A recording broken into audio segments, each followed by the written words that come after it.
Covid രോഗികളുടെ എണ്ണം കൂടുന്ന സാഹചര്യത്തിൽ നിലമ്പൂരിൽ ആൾക്കൂട്ട പ്രചാരണം വിലക്കണമെന്നാവശ്യപ്പെട്ട് കേന്ദ്ര തെരഞ്ഞെടുപ്പ് കമ്മീഷന് പരാതി. പാലയിൽ പ്രവർത്തിക്കുന്ന മഹാത്മാഗാന്ധി നാഷണൽ ഫൗണ്ടേഷനാണ് കേന്ദ്ര തെരഞ്ഞെടുപ്പ് മുഖ്യ കമ്മീഷണർ ജ്ഞാനേഷ് കുമാറിന് പരാതി നൽകിയത്.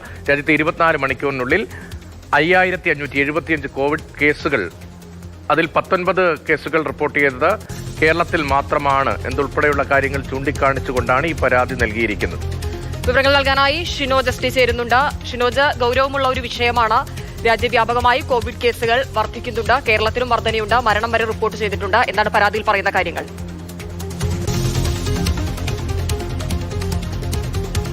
ഹിമ, കോട്ടയം പാലായിൽ പ്രവർത്തിക്കുന്ന മഹാത്മാഗാന്ധി നാഷണൽ ഫൗണ്ടേഷനാണ് നിലവിൽ ഇപ്പോൾ ഇത്തരത്തിലൊരു പരാതി നൽകിയിരിക്കുന്നത്. ഈ കോവിഡ്-19 വ്യാപകമാകുന്നതിനാൽ ഈ നിലമ്പൂരിലെ ഉപതെരഞ്ഞെടുപ്പും ബന്ധപ്പെട്ട ആൾക്കൂട്ട പ്രചാരണങ്ങൾ പൂർണ്ണമായും വിലക്കണം എന്നതാണ് ഈ പരാതിയിൽ പറയുന്നത്. ഇതുമായി ബന്ധപ്പെട്ട പരാതി ഇമെയിൽ മുഖാന്തരം മുഖ്യ തെരഞ്ഞെടുപ്പ് കമ്മീഷണറായ ജ്ഞാനേഷ് കുമാറിന് ഇതിനോടകം തന്നെ അയച്ചിട്ടുമുണ്ട്. ഈ പരാതിയിൽ പറഞ്ഞ പ്രധാനപ്പെട്ട കാര്യമെന്ന് പറയുന്നത്, കഴിഞ്ഞ 24 മണിക്കൂറിനിടയിൽ രാജ്യത്ത് 5575 പുതിയ കോവിഡ് കേസുകളാണ് റിപ്പോർട്ട് ചെയ്തിട്ടുള്ളത്. ഇതിൽ 2000-ലധികം കേസുകൾ കേരളത്തിലാണ് റിപ്പോർട്ട് ചെയ്തിരിക്കുന്നത്. ഇത് വളരെ ഗൗരവമായി തന്നെ എടുക്കണം. അതുകൊണ്ട് തന്നെ നിലവിൽ ഈ നിലമ്പൂരിലെ ഉപതെരഞ്ഞെടുപ്പ് ബന്ധപ്പെട്ട ആൾക്കൂട്ട പ്രചാരണങ്ങൾ പൂർണ്ണമായും വിലക്കണം, അത് ഒഴിവാക്കണം.